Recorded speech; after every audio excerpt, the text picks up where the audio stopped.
Hello everyone! Ang video natin for today ay magluluto tayo ng dinner ng aking mga amo.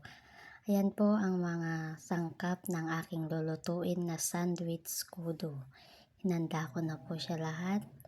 At ayan, hiniwa ko na po ang ating manok ng pahaba.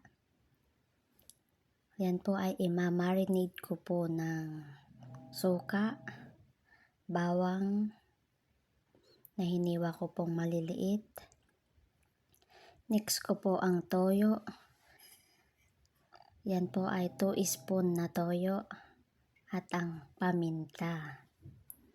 Paminta parang pag-ibig mo lang. Buo na, dinurog mo pa. Agoy! Ayun!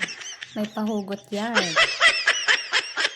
At next naman po natin ang isang kutsarang malaking ketchup at mayonnaise.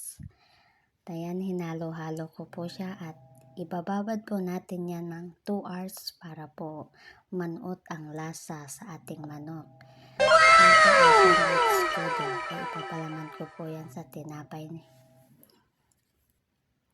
Yan po ay igigisa ko sa butter at haluan ko po siya ng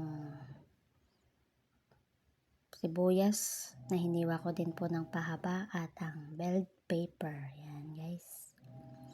Babad na natin siya ng... Yan ay binabad ko po yan ng 2 hours. At igigisa po natin sa butter. Butter po ang ginamit ko, hindi po olive oil. Kasi butter po yung nasa video niya. Yan ay napanood lang po ng aking amo sa Instagram. Doon po siya nangunguha ng aking niluluto. Sinesend po niya sa akin ang video.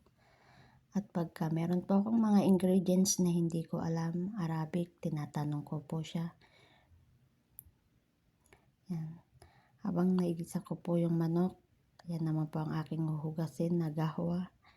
Yan. Matapos na po nating hugasan, balik po tayo sa niluluto nating manok. Pag wala na po siyang tubig, next po natin yung hiniwa nating sibuyas at bell pepper. Ayan.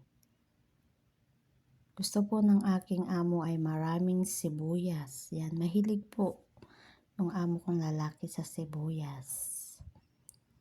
Yan po ay white. At gusto din po nun ay fresh. Hindi po yung ganong luto. Sunod naman po natin ang ating bell pepper. Yan po ay papalaman po natin sa tinapay. Naglagay lang po ako ng cheese. Ang tawag po sa Arabic ng cheese na yan ay cheese cheddar. Yan guys. Tigalawa lang po sila ng pagkain dyan. Tigalawang tinapay. Ganyan kalalaki guys ang kanilang tinapay dito. Naglagay lang din po ako dyan na